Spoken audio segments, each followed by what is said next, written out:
tonight is Susan Moran Palmer. She is running for U.S. Congressional District 16. She is going to be kicking off her campaign very soon, and she'll be here this weekend too. So, everybody, Susan Moran Palmer.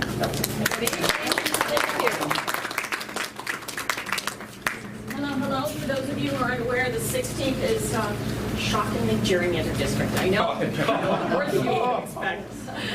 The 16th for Canton, as North Canton comes Jackson, Jackson Township, kind of follows 77 down. And then I head out into Portage County, wrap around the corner. It is what it is. I know. I keep explaining to people all over. I had a gentleman at a Stark General meeting say that why am I being represented from someone from Westlake? I said, it's the Republican Party that cut up the state from power. It wasn't the Democrats, and we both have to live in Westlake, so you're going to be represented by someone in Westlake, regardless of who wins the election. So he was not happy with that particular conversation. As I progress into the candidacy, it's been fantastic. I've had so many moderate Republicans reach out, donate, talk, conversation. It is far more doable than you would think. My biggest problem is I have a millionaire football player with a millionaire father in the district. He's not fighting very hard. He's not working very hard. He thinks he can purchase the seat. That is a very clear message on everything he speaks about. For the Democratic Party, I'm hitting hard on immigration. There are issues he cannot move on. Immigration is one of those issues he cannot move on, regardless of the fact that a fair amount of the Gonzalez family came in through family migration from Cuba. So there's a fair amount of hypocrisy that goes around all of that. He is talking a lot about wages and living wages, but not willing to raise the minimum wage, talking about competition in healthcare, which is not the issue. It won't change healthcare costs to add another hospital in Worcester. Worcester's still only going to have 10,000 patients. It's not enough to supply 2 hospitals with enough funds to stay alive. And prior to the Affordable Care Act, they did $400,000 a year, $400,000 worth of charity care per month. Okay, Worcester will not survive Medicare budget cuts, whether it's block grants, which they had said before, or the Affordable Care Act Medicaid reduction going away. I know Lieutenant Governor DeWine has said that he would not, Attorney General DeWine said he would not cut Medicaid. I don't believe him. He has sued probably now 11 times to get rid of the Medicaid expansion in the state of Ohio, along with the legislature did not support Governor Kasich's expansion of the Medicaid. For us, especially in Stark County, it is the primary funder for opioid addictions in Stark and Portage. It is 70% in Stark. So without that, we're going to lose more lives to an addiction crisis that has not been addressed in our state very well at all. As we look into the Medicaid expansion, what further things we can do, I'd like to put prescription drugs out to bid. That is not the same as negotiating Medicare drug prices. That is what we're not allowed to do by law. Okay, they passed that when they expanded the drug coverage. Going out to bid is something the federal government's allowed to do. You don't build a bridge for the federal government without going out to bid. It's translucent, it's good government, it's accountability. It's all the things that citizens want, and we can do that with drugs. And that anything with a competitor would apply. And that would be a reduction of almost 25% in our costs for pharmaceutical drugs in the United States for both Medicare and Medicaid. And would really bring down the high price of the cost of healthcare, because a lot of us are wrapped around pharmaceutical costs as well as procedural costs in hospitals. We've all kind of suffered through the consolidation, and you can't suffer through that a bit. We lost one of your hospitals and some consolidation within Altman, and I keep calling it Tim Mercy because I've been around too long, and I remember when it was Tim Mercy. But we've had consolidation, a loss of population base, so I wouldn't be surprised if we had more consolidation coming down your way from Cleveland. I know the clinic has looked through both hospitals, and that's still a possibility, as they did in Medina Hospital as well. As I said, immigration is an issue that's close to my heart. It's not, for me, it's not just the parent separation. As I've spoken out within the district, Brimfield and Rootstown, the conversation comes up, and I often hear back, well, we separate criminals from the children all the time. It's a constant refrain. We don't separate minors. We don't separate people for misdemeanor offenses from their children. We don't, anywhere in the United States. If we did, the cost alone would be exponential. Regardless of the humanitarian awfulness of the policy, the financial cost of separating and having to care for both is obviously double the cost, if not triple, because childcare requires a lot more oversight. So it's a dumb policy as policy goes. It's a dumb policy financially, and it's reprehensible morally. And that does resonate. You know, when you talk about the cost, and that's ineffective. It's not slowing down the border flow of people coming over. People come here for money. People come here because employers are allowed to hire undocumented workers to face Social Security number. You secure the Social Security number, it's going to slow down the border. People can't get jobs. They won't come. That's the bottom line for it. Make it as easy as possible as you can for businesses so they can check easily by securing the Social Security card or coming up with some other national ID form that everyone's comfortable with. But it's got to be secure. It can't be duplicatable with a number that can be purchased online. You can build a wall, you can build a moat, put alligators in it, and they're still going to come for the money because they make $80 a month. Okay? So again, issues Anthony cannot move on are the issues I'm hitting hardest on. Healthcare is one of them, immigration is the other one, and I happen to think we have a lot of restrictions on the labor market in the United States. As you look at the flat wages over the last 10 years, I can count my last 3 companies that had non-compete agreements. They've gone from 6 months to 12 months to 18 months, from one branch of medicine to 15. You know, they just keep expanding and restricting where you can go. At a professional level, I understand for intellectual property rights, it goes down to long-haul truckers now, and the Kent State cafeteria workers have to sign on-compete agreements. And the point of that is to restrict labor movement, right? Free enterprise for the businesses, but not free enterprise and free markets for the workers. So it keeps everything down and small so people can go from job to job. That's how wages increase naturally. You add in mandatory arbitration, which again, my last 2 employers had mandatory arbitration. Many of you may have it in your contracts and you don't even know it.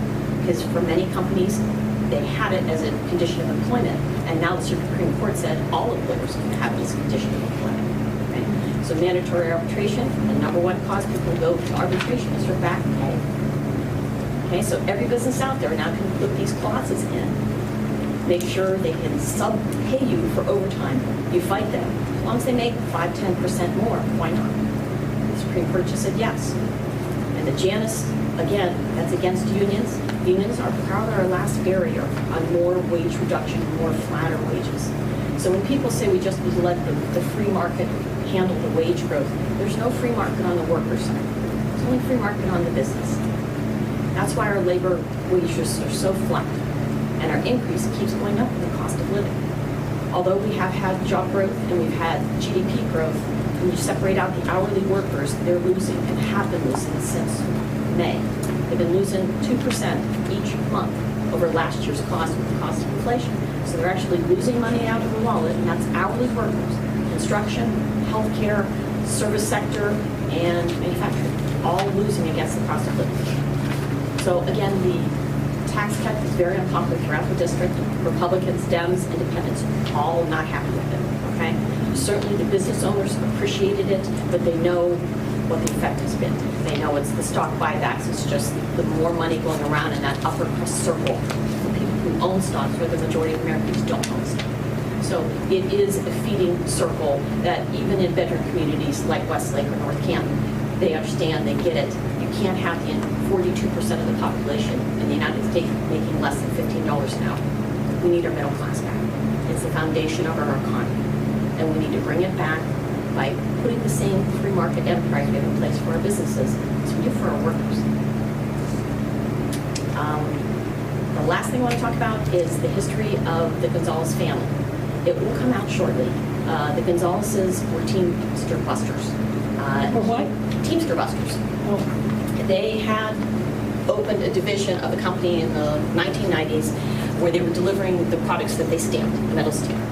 And he did not want them to unionize. They unionized with the Teamsters, and he fired 9 drivers and eliminated the division. He lost the National Labor Relations Board decision on that. He appealed it in federal court and lost in federal court as well. So it's very rare to find an employer of that size with an NLRB decision against them. That's about as strong and as hard as you can be against collective bargaining rights publicly as I've ever seen. And my dad was an LNRB negotiator. So it's unique to them, and the idea that any union would endorse Mr. Gonzalez is shocking to me. So I need labor support here in Stark County, and I'm reaching out, have been reaching out, and will continue to reach out to all the labor leaders here in town. Grew up in Youngstown, strong labor community, obviously. My dad was IUE and my mom was SCIU. So labor is very important to me. I really do think it's the last battlefield to protection of workers' wages. And we need to all protect them. That's how we got a 40-hour work week. That's how we got vacation time. We need to start working on the other labor violations for this 21st century. The labor restrictions on movement of workers is cause for this time. And I'm open to questions. Now, Susan, when you talk to people about immigration, it seems like the word sanctuary city, or the term, inflames people. I want to live in a sanctuary city. Do you hear that? Or I don't want my town to be a sanctuary city. Or I gotta give the Republicans credit. They're much better at messaging than we are. Have you noticed? Yeah. They're really, really good at messaging, and everybody says the same thing across the country, and I give them kudos for good communication skills. Sanctuary cities, it's not really a Midwestern idea. Even Chicago's not considered a sanctuary city because they do allow some ICE work within the city. It's more of a coastal thing, and I think it just demonstrates that what I call unicorn and butterfly Democrats. That is not a Midwestern Democrat. It's not something we have very much in the Midwest. And I don't hear sanctuary cities much around here. Okay. I do hear a lot of moms, both independent and Republicans, that are very concerned with how my migrant children are being treated. With the separation of the border, take them all on. It's right across the border. Questions? John, you always have a question for me. Who do I make my check out to? That's an easy one. Susan Palmer for Congress or Susan Moran Palmer for Congress, either one's fine. Okay. I think there's some envelopes back on the table back there. I do have some donation envelopes back there, and I tend to travel with them. Yes?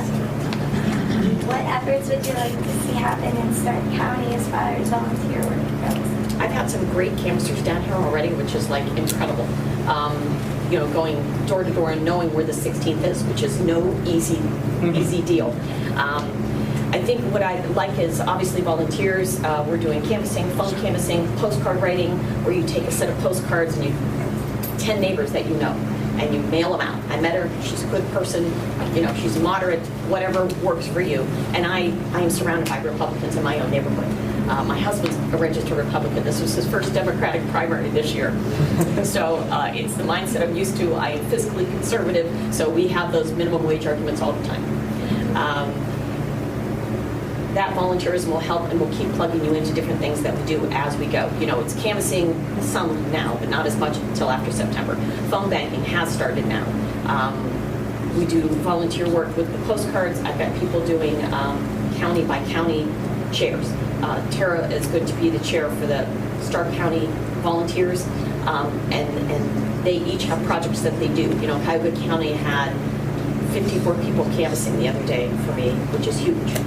Well over 200 volunteers so far. There's definitely a grassroots movement coming. I have just so many professional women of all political parties do not like the idea of being represented by a football player. It does not fly. It does not fly. Most guys recognize the name, and women don't recognize the name, and then I tell them I get the full eye roll. So it's a constant thing throughout the district. We gotta watch that in Stark though, because it's football. I know. Well, I grew up in Youngstown. Football. I mean, yeah. And I'm part of the Stoops family, so I don't make fun of football. In this area, we haven't seen a lot of activity from your opponent, but what attacks, I'm sure he's going on in the attack campaign. Have you experienced any? Have you had any yet? Obviously, you're a Democrat. You're soft on crime. You want open borders. And all that, but what are the issues that he has attacked you, or has he yet? He hasn't attacked me directly. Most of the stuff he's attacking is more policy-wide statements of the Democratic Party, making fun of the cost for Medicare for all, which I have not supported. it's just something we can't get through tomorrow. And we had this discussion at the larger Stark County conversation. It gave me all the money in the world. I couldn't make it happen in the next 5 years. It's going to be a stepped-out process to put the infrastructure in place like it is for any other thing. You need infrastructure in place to make it function. So he goes after the National Democratic Party. You know, whether it's ICE, you know, banning ICE, or so it's more the national politics that he goes after. He has not attacked me personally. I think he's being very careful. Women are ticked, and he knows it. So he's playing the moderate, and as I've told everyone, there is no such thing as a moderate Republican congressman right now. There isn't. There's only moderate Republican candidates. And then the day they get to Congress, they are then conservative, and they are Trump Republicans, and that's not going to change. And one of the sitting congresswomen in the state, which I won't tell you who, said that professional athletes are the worst. They use the gym, and they don't even come to committee meetings. So. I mean, Jim Jordan is bad there. Yes. Well, as you know, we have amazing women candidates running. Moran's here tonight. Yes. And I was just wondering, what do you think is going to be the best way to motivate women to vote? I had a lot of luck in North Canton. I sent out a letter in the primary, just wrapping around the fact that women move communities forward. I mean, if you ever go to a school board levy meeting, it's 90% female. Your library levies, it's 90% female. When you look at our communities, it's the women that move things forward. We just need to take that progress to a different arena. We just need to move to the federal level. If you look at Congress, the people who aren't out there fighting and standing in front of the camera are the women. And I don't think that's a sexist thing to say. I think even, you know, my father with 1 son and 3 daughters would prefer female candidates because he thinks they get things done. You know, it's not so much ego-driven. So I think that resonates with both men and women with that throughout the district. Yeah, outside of Ohio, this Jim Jordan thing. Yes. When people know you live in Ohio and they ask you questions on social media about Jordan's district, okay, and I come back at them, I give them Janet for Ohio. Yeah. And if you look at her website, I tell them to look at her website and pull up the map of the district to see how gerrymandered it is. I said it's gerrymandered, and I try to actually get them to donate to her.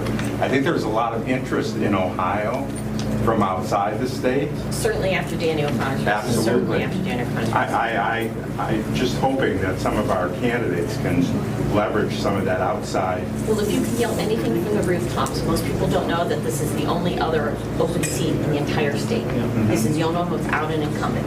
If this guy gets in, we're not going to be able to kill him. He's going to be there for a while. Right. Okay. So we need to do it now. We need to get foot in the door now. We redistrict again in 22. We're going to lose another district in 22. We'll be down to 15. So who knows where the maps are going to end up? But we absolutely need to keep him out of office. Right. What specifically are you doing to, one, help younger people, and two, to target younger voters? You know, and there's been a lot of strategies. You know, Tom Steyer's tried tons of stuff on college campuses. Millennials in general in 16 did not come out and vote, and that's the 25 to, 38 now, the millennial generation. I don't know if they've got to the point where they don't think their vote matters, or they're just so busy and so taxed. Of my 9 nieces and nephews, 7 fall into that age range, and they are truly pulled. You know, teachers working weekend jobs as waitresses to make ends meet, do college payments for their loans, for their master's degrees. It's a generation that's just perpetually tugged, along with their 2 children. Their child care is more than their home payment. So it's just a constant pull, and that is the generation that has been affected most by the flat wages, because that's when they came to adulthood.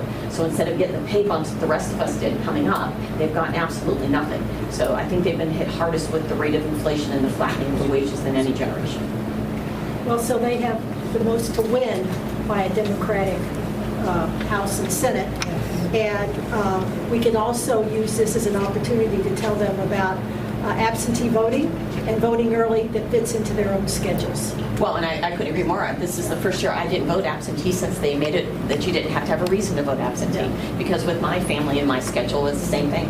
No, I totally agree. That's a great approach. We also have people being rolled off the ballot. Since they said it was okay to do it, you're going to have lots of people in the same generation where they missed 2 elections, but they're going to get rolled off the ballot.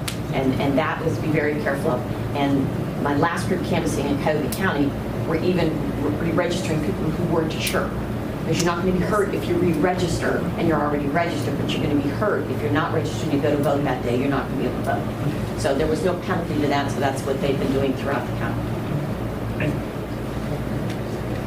Would you advocate for making Election Day a holiday to allow people the ability to go vote?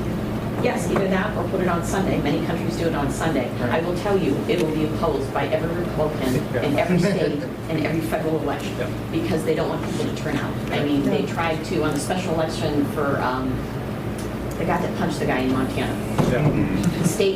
The state chair did not want to have an election because it costs money. She said, let's just mail out the ballots. And she was voted down. Right. She said, you're out of your mind if you had let everyone vote. Are you crazy? So I think they're going to fight it tooth and nail.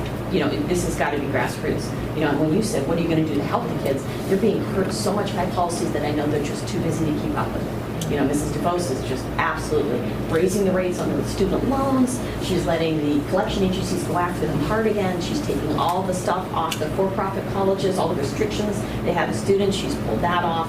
You know, and then you have places like Stark State, which is unbelievably wonderful. Did a tour there the other day. What a phenomenal program. What a phenomenal communication between the business community and a college to get kids out of high school going into skilled trades. Just incredible, with almost no state aid at all. I mean, it's amazing the work they do, and to put them up against a DeFry or one of those is just criminal, just criminal.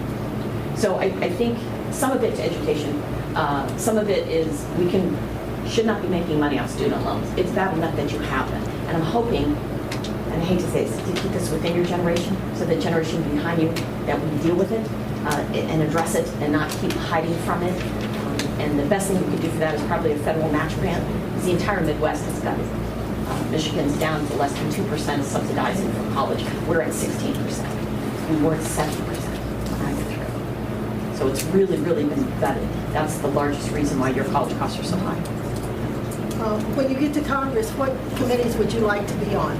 Obviously for me, healthcare, and the other one is transportation. I have a bone to pick with these super small planes and these super small seats. As a patient after patient, the average American could not get out. 3 average American males could not get out of those seats alive. There's no way.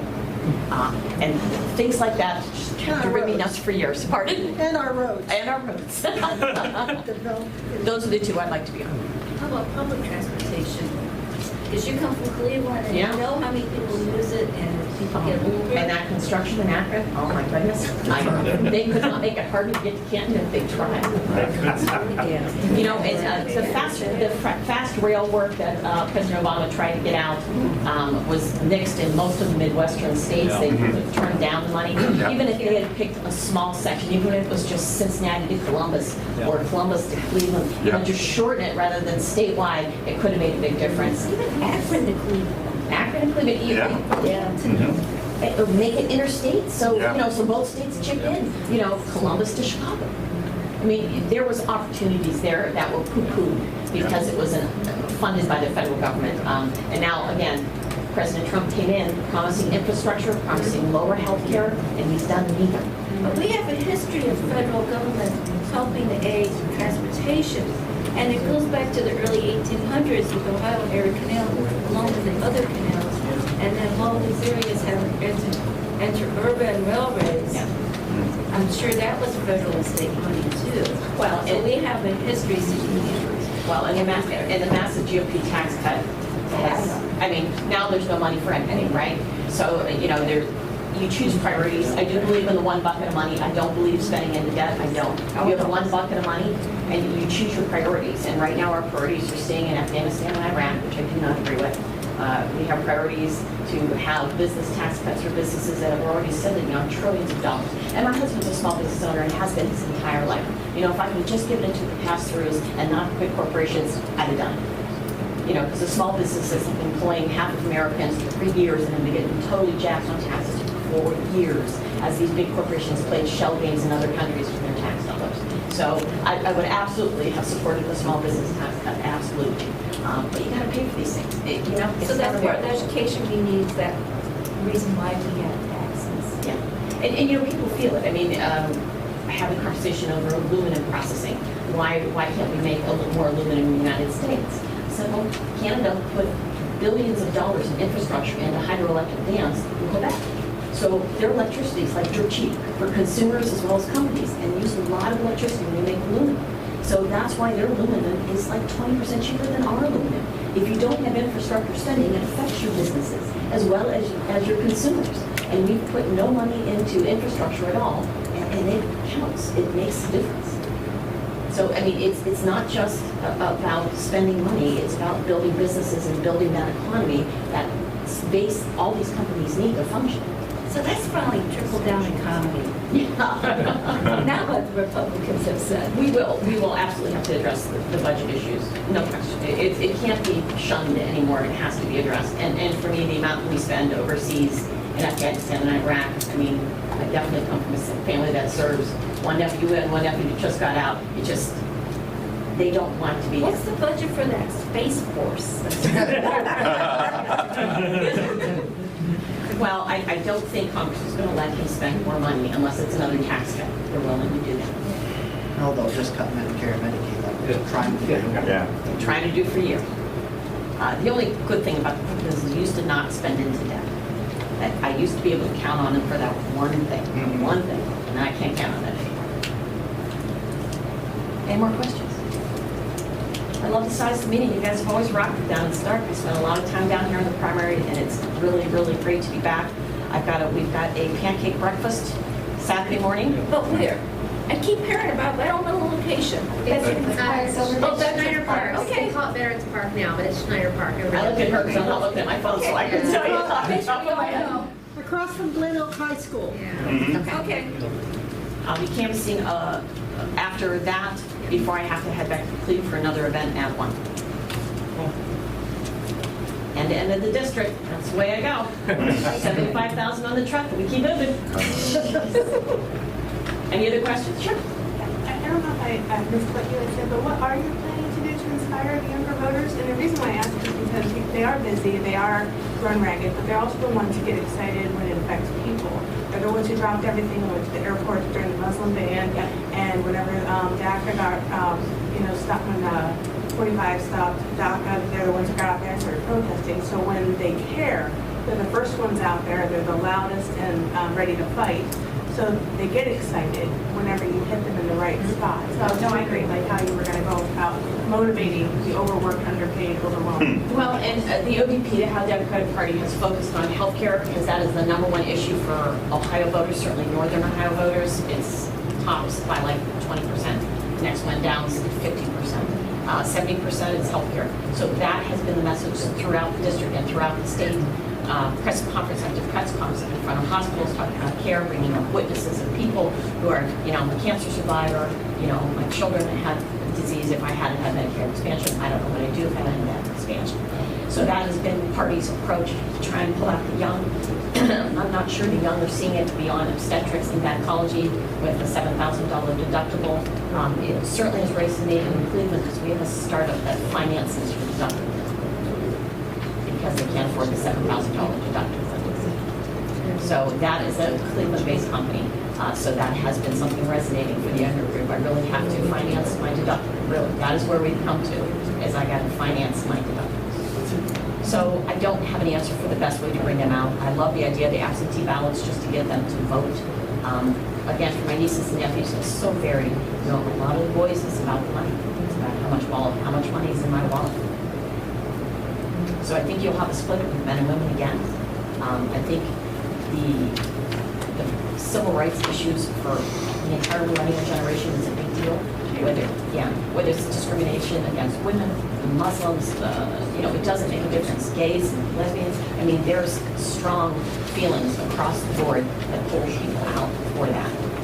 I also don't think Anthony has any room to move on choice. He does not support choice, which for me is a civil rights issue. I'm an equal citizen under the law. I have a right to self-determination. So he does not support that. So that's probably the biggest issue. It's delicate to approach in what I consider a very Catholic community within my district. To be careful to approach it respectfully. But abortion is probably a good thing to bring more young people out. not the idea of abortion, but the idea of self-determination. You know, women are equal citizens under the law, and even women that are pro-life personally don't want it to be removed, because they know it just keeps going. So it's birth control, it's equal pay, it just keeps going and going. Paid maternity leave, it just keeps going. What do you think? What do I think? I think that one foot Christmas angle is probably a good one. I think a lot of people who might not necessarily be pro-abortion are still going to affect a lot of younger people. And healthcare plays into that with the Affordable Care Act and women's health issues being such a high priority. Abortion went down a lot with birth control being so much easier, readily available, and companies being forced. That's a really good way to try and hold the people. No, I do like that, and I'd actually like to have the Medicaid expansion and all Medicaid covering long-term birth control, which has been very, the Republican Party is very much against, especially the men, even though it would lower your abortion rate, lower your costs of obstetrics for social safety net programs, and things like that make sense to people. Yeah, I researched the abortion rate just to see, like, whenever the Affordable Care Act came into play, like, what the trends were, and it definitely significantly trended downward as we were able to educate people better and provide them with what they needed to practice same-sex. Yes. No, I agree. And for me, that choice is the issue moving forward for bringing the younger voters out. I do have to be dealt with about it. Absolutely. Sure. I think another issue that young voters are interested in are common sense government reform, and universal background checks are universally supported, even by gun owners.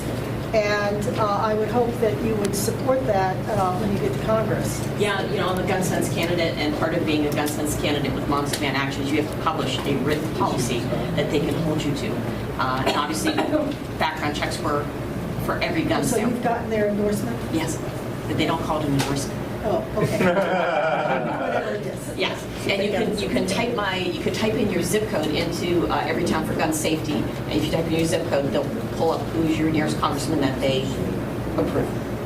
I think that's an issue that resonates with young people, and it's going to more than ever in Stark County since the safety issue went down. Yes. I was just talking to someone about this. Oh, the judge, we were having a picnic for Natalie Hopton, and Yes. that issue came up again there. And it's awful how unfortunately it tends to go down the list of voter priority when farther away from the shootings we get. The Parkland kids have done a great job of trying to keep it up, the level of interest up in that particular subject. But, I just had a conversation about in Wayne County, a county that can be difficult to bring up gun issues. But we had a lot of support when we talked about pre-qualifying for background checks. If you love your gun shows, that's fantastic. If I can pre-qualify you for a $400,000 house, I bet I can pre-qualify you for a background check. Then you go to your gun shows and enjoy them, have at it. But if you're someone that is beating your wife and has a restraining order against you, you should not be able to go to a gun show and buy a weapon and kill your ex-spouse, your kids, and your in-laws. Yeah. Wouldn't it also be safe to say that the issue of climate change would be another topic to draw in the millennials? I would think.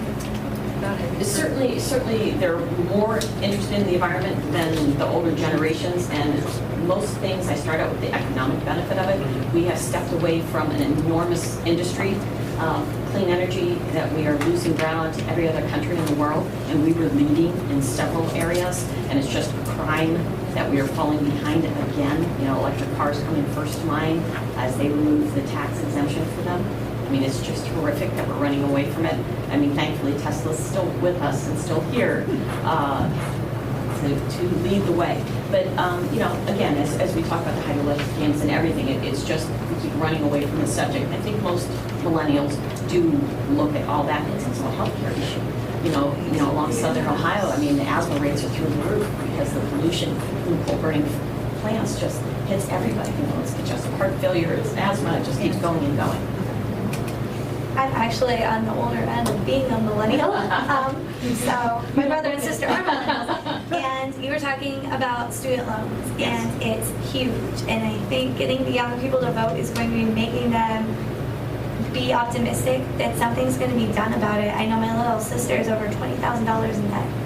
And I mean, she just moved out from living with my mom, and so many are graduating college and they have to move back home. They can't live on their own because they're so far in debt because of the way everything's set up, and now with the interest rates and everything, they're just getting hit from all angles. Well, and it doesn't just hit the kids, right? It's your whole economy that it affects. You know, they can't buy a home, they can't start a family, we don't have enough workers, and it just They're keeps not going putting and anything going. into Yeah. anything either. You know, and our people, especially in the service economy, our people are our number one investment.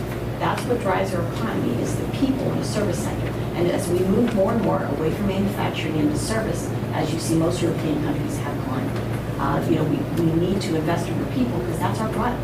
That's what we have to develop technology and develop an economy.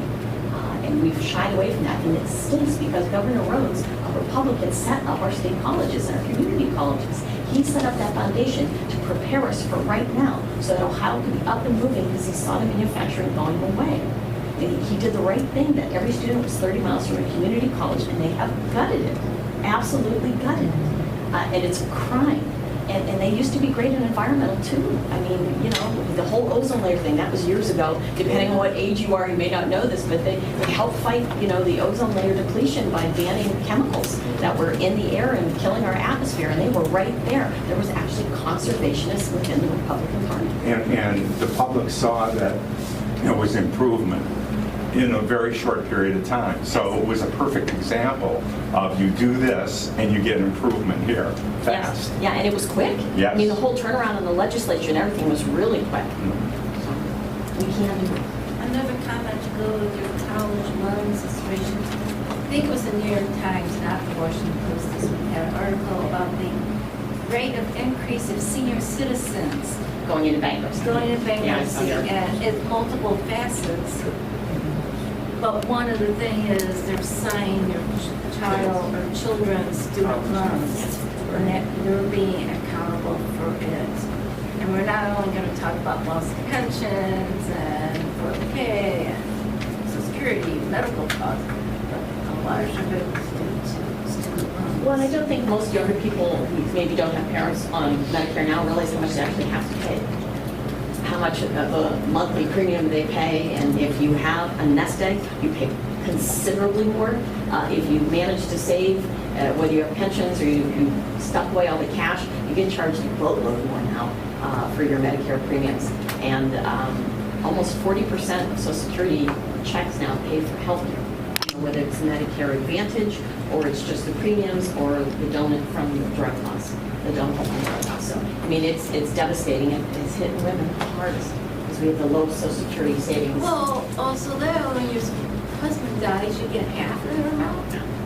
And then in addition, a lot of women who stay at home, Yeah, and I expect or that they to go away earn too. less Yeah. because They earn less, So they it's get come in and out of the market more, you know, less retirement savings, less jobs, and even have 401ks as an option. So it's hitting women the hardest. and if you're making less money, you can't save for your 401k. You need that money now. And they expect those bankruptcies to go up considerably in the next 10 years as the rest of the baby boomers retire. So it's not a pretty picture. Hi. Hi. In Stark County, there has been a mental health crisis among young students in particular. What would you do about that if you know lots? I did hear about that. Again, at the Natalie Health picnic, it came up in the conversation. You know, we cut mental health beds in the United States in the 80s. We used to have a lot of inpatient facilities available to all adults, or young adults and older adults, and they've gutted the beds available to it. Again, the Medicaid expansion is very important because a lot of the kids that are having trouble at mixed social economic levels as to whether they can afford health care. So CHIPS is very important. The Children's Insurance Program is very important. It does cover mental health issues as well as the Medicaid expansion. There are a lot of skinny plans that we had prior to the ACA that are coming back in that don't cover any mental health at all. So I'm very much against the skinny plans. As far as addressing it, they've seen an issue medically, especially among teenagers, where they tend to go in trends, you know, whether it's teen pregnancy or unfortunately suicide rates, and they just tend to have clusterings of it. And they've studied it several times, and it's a public education issue, that it's usually people going out into the community and discussing who are the most at risk for any given thing. So I think education for that is probably primarily, and I know like the safety issue thing going down was just right on top of that, back to back. So, yes. Can I make one little point on that, though, is that in terms of the reduction in the number of mental health beds from the 1980s, we had a lot of those beds here in Stark County at the Massillon State Hospital. Right. And a lot of those people, they just got let off to really go by their own devices. And we continue to feel that here. Well, and it rolls into the legal Right. system, right? And they end up Exactly. getting in jail for one thing or the other when they should be in some type of halfway house or facility. It's been a constant burden on these areas, It's- resources. It's a lot of short-term thinking, you know? And I'm not talking crazy long-term, I'm talking 3 to 5 years. This Right. isn't crazy. Government should think like businesses think, 3 to 5 year plans out. And yeah, that kind of stuff is just shooting yourself in the foot. It's the same reason why we can't come up with a budget every year. Our president is on a 24-hour news cycle, Twitter cycle. That's long-term.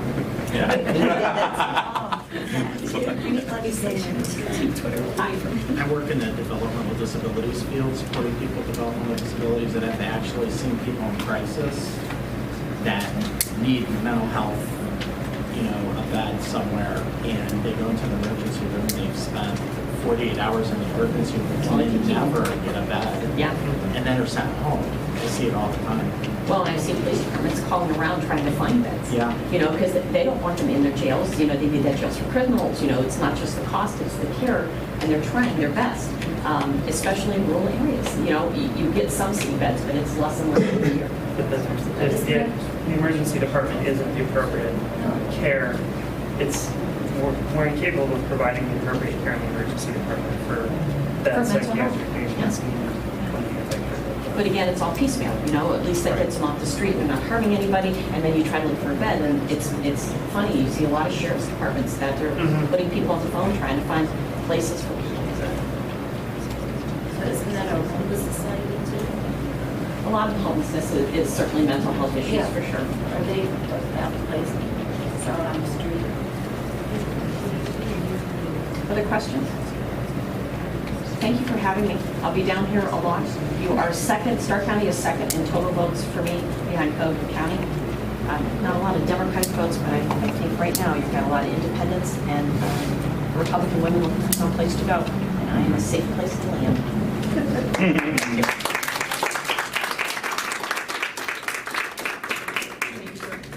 Did I steal your chair? No, I'm a standard. Thank you, Susan. Can you send us a copy of that when it's uploaded? Pardon? Can you send us a copy of that when it's uploaded? Right, could I ask the candidates some questions? Sure. Okay. I'm Martin Olson of the Stark County Political Report. Hi, Martin. We're pleased to have Susan Moran Palmer, Democratic candidate of the 16th Congressional District. For those of us who follow politics day in, day out, you were a surprise victor in a Democratic primary. And going to be a surprise again in the general election. What candidate, Palmer, is your pathway to victory in November? It's the same pathway I took in the primary. I hit over 200 events in 3 months, getting out in front of the people, talking to the people. I'm a moderate. I am my district. I'm a reflection of this district. Been here 20 years, worked with every hospital in every part of the district. So I know it well, and being from that district matters to voters. Your opponent, Anthony Gonzalez, the Republican, seems to be following a Republican pattern in some parts of the country, kind of an absentee candidate. Is that an advantage or disadvantage for Susan Palmer? I think it's an advantage. You have to be able to get out there and talk to people and talk about your beliefs and be comfortable in that environment. If you never debate, how are you ever going to stand on your toes in Congress? You have to be able to react and act for your constituents in their best interest, and you have to be able to handle the give and take that comes with debates. If elected, one of the hot button issues, at least from a Republican perspective, would be, well, Susan Palmer will vote for Nancy Pelosi to be Speaker of the House. You want to take a position on that tonight? I actually think for both parties it's time for a new generation. No offense, my parents are in their 80s, but I think it's time for a new generation of leaders for both parties to move our country forward. Now, in your opening remarks tonight, you commented on Republicans in this district, and this is decidedly Republican index district. Sure. Are interested in Democrat Susan Moran Palmer. Why do you think that is? Well, I grew up in Youngstown, so we're cheap. I am fiscally conservative, and when you talk to many moderate Republicans, their main concern is fiscal accountability. And that part of their party is gone. There is no fiscal accountability anymore, and they're looking for people to have the right answers on that subject. Everyone is concerned about the overspending in the United States. We can't perpetually be in debt. We're leaving this to our children and our grandchildren. It's not acceptable. Okay. And Larry Sabato's polling organization out of the University of Virginia has listed the 16th Congressional District as, in your words, doable for a Democrat. Do you agree with that assessment? And what is the basis of your agreement with that assessment? Well, a couple things. First off, we're what Michael Bloomberg calls a bedroom community district. There's a lot of well-off suburbs and then one large rural area, farming community in Wayne County. And oddly enough, those areas are not supportive of the presidential administration. The Wayne County is getting hit with tariffs harder than I could ever tell you. On top of the tariffs on soybeans and corn, they're getting jerked around by the Chinese. They'll order on Monday, a nasty tweet about China will come out on Tuesday, soybeans will drop 8% on Wednesday, and they cancel the first order and put in a second order. So there's a lot of disgust in Wayne County. They know they're being leveraged for the president to get leverage using their income, which is awful. And then the bedroom communities, we have a highly educated district. We have the third wealthiest district in the state. So these are people I consider moderate Republicans, like my husband, who are fiscally conservative, but socially somewhere between it's none of your business and liberal. And so part of your campaign plan to burden your opponent down with President Donald J. Trump? I don't attack Trump voters. My brother-in-law, my boss, both voted for Trump. These are two men I love and respect, and they're friends. It's not about abusing the president. It's about the policies. I really have trouble with many of his policies. I don't like his immigration. And you think policies. Voters share that? I do. I do think at least in the 16th district, yes. Republican voters. I think voters in general. Remember, the Republican Party is shrinking. So the Republican Party used to be 35%. Now they're somewhere around 20%. So when you poll just Republicans, it's a small group of people. It doesn't mean that they aren't open to other candidates. They're looking. Many Republicans are out looking. I've got lots of donation checks from Republicans in this district. They are looking for the answer, and they don't think it's an outsider who hasn't lived here in 11 years. Is there any chance that there is going to be a Gonzalez-Palmer debate? I would love it. I've already had the League of Women Voters set up a debate in Westlake, actually, at the library. I have accepted at this point. They have not gotten an acceptance from Mr. Gonzalez. Okay. Well, thank you, Susan Moran Palmer, candidate for the 16th Congressional District. Thank you.